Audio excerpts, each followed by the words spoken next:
Good morning, and here we are on day 3. I'm all bundled up because it's a bit chilly here. This campground is at higher elevation, and you can definitely feel the temperature difference. This is the breakfast I'm doing on this trip. I brought bagels, I brought a chunk of cream cheese, and some little jelly packets that I got from a diner. Some tea. I'm really loving this Tok's ultralight pot. It's been perfect for cooking my meals, and then it sort of doubles as a big mug, so I didn't have to bring a separate mug. This big raven just landed in the tree next to me, and he's looking at my food with great interest. He just moved to get an even better view. Hey, buddy. Did your friends tell you that I'm an easy target? These are some of my food bags. I save the plastic bags that the food from the grocery store comes in if they have Ziplocs, so I don't have to use as many separate Ziploc bags, cutting down on the waste and the expense. I have about 2.5 liters of filtered water left over from yesterday, and then I have this 1 liter here of unfiltered water, which I don't want to filter if I don't have to because it came from the Bright Angel Creek, and you can see that it just looks much siltier even though it's been sitting overnight. It has a lot more sediment than the water that I got from Wall Creek. I don't want my filter to get clogged up because I do have to be here for another day, so I think what I'm going to do is hike up to the Manzanita Rest Point, which as of 2 days ago supposedly had running water. I also just want to check it out. If it doesn't have water, I'm going to go back to where I was yesterday. And either way, I do want to go check out Ribbon Falls, which is on the way. One decision point with the trekking pole tent is whether to take the poles with you or leave them for a day hike. When I was originally planning to go up to the North Rim today, I thought I would definitely take my poles with me and just leave the tent behind with the stuff in it. Because I'm not able to go to the North Rim, I think I'm going to leave the poles where they are because the tent is very nicely set up right now. And if it does get icy at all as I go up to Manzanita, I'm just going to turn back around because I know that I won't be able to go that far anyway.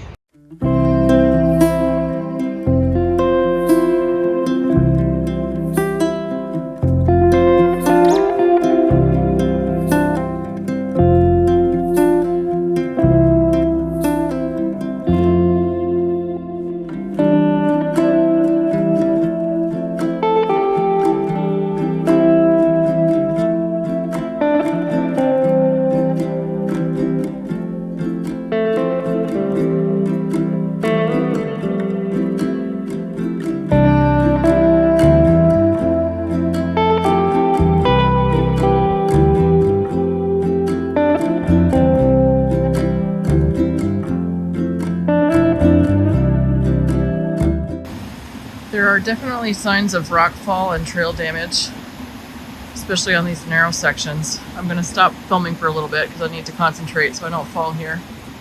I just made it past one rather sketchy section. I'm hoping to make it to the rest area, but if the trail gets worse, I may just turn back.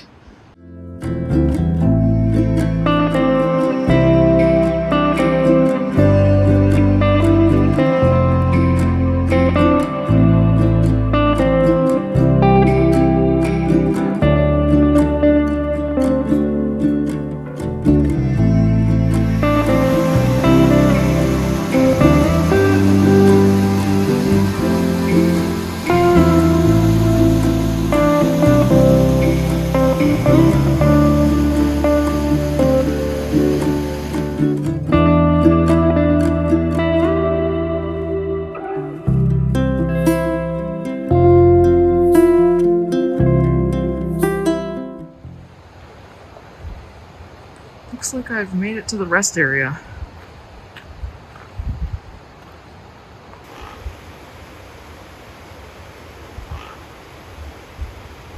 I looked back at the map with information that another hiker shared with me. It looks like it starts to get dangerous above Roaring Springs, which is just a little bit past the Manzanita Resthouse. I think I'm going to go a little further, check out the springs, and then I'll turn around and come back. The trail isn't icy at all yet. There's the North Rim.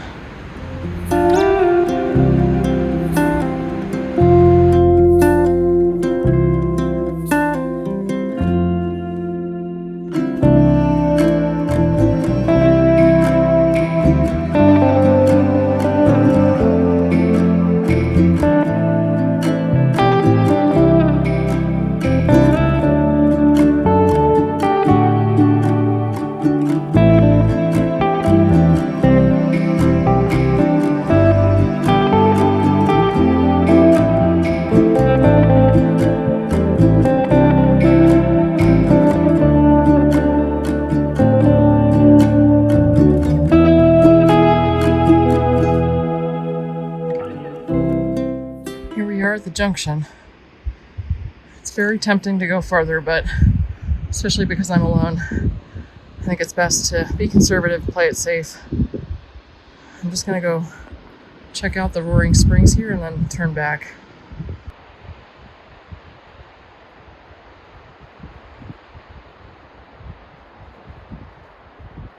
Things are starting to look a little questionable here. Looks like a lot of loose dirt, so I'm gonna stop. Sadly, on this trip, this is as close to the North Rim as I'm going to get.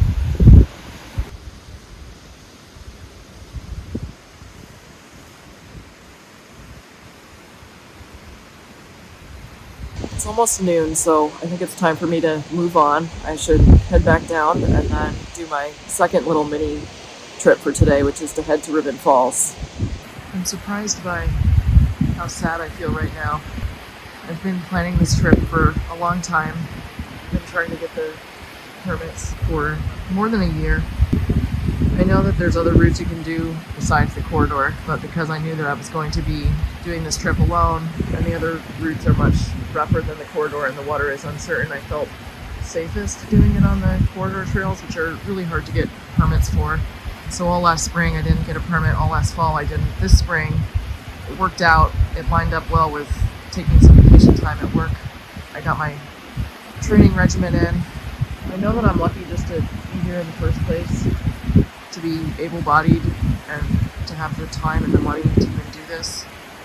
And yeah, it's still disappointing. I just really wanted to get up there. I'm not sure why. I'm not sure what the obsession is. There's something about this place. It's just like called to me for a long time. When I was in college, one day I just felt this sudden urge. It's like I have to go to the Grand Canyon.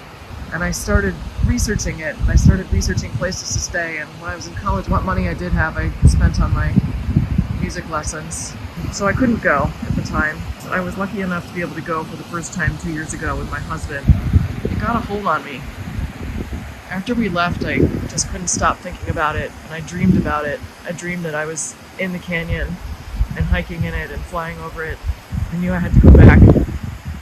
It's hard to turn back, but I know that this is how people get themselves into trouble when they feel like, oh, I have this one shot to do something, and I prepared for it, and this is my chance, and whatever. That's how things can end badly. I understand the feeling that people have when they have an outdoor project they're working on, and when it doesn't work out, a lot of them return to that same project, and I'm getting the feeling right now that that's going to be the case with me. And I think even when I do make it to that North Rim, probably after that I'll have a new project. When I look at the map of the Grand Canyon, there are just so many adventures and so many places to explore. I know I'll have to come back here probably many times. Part of the reason I feel a little sad is because the adventure part of this trip for me is sort of over. Not that the rest of the trip isn't adventurous, but this was the last section of the trip that was new for me, that I haven't been on before. And it's always sort of exciting and suspenseful to be on a new trail.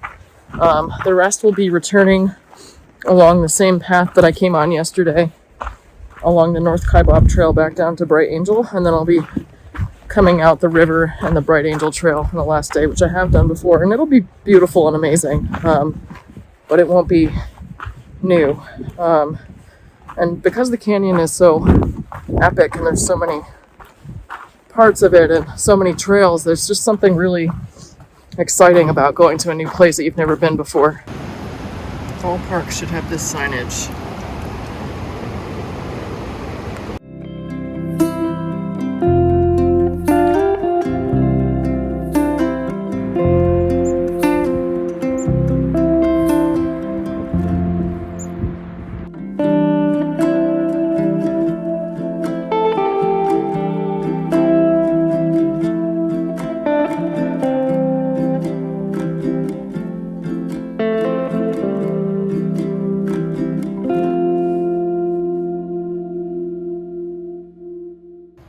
Back home.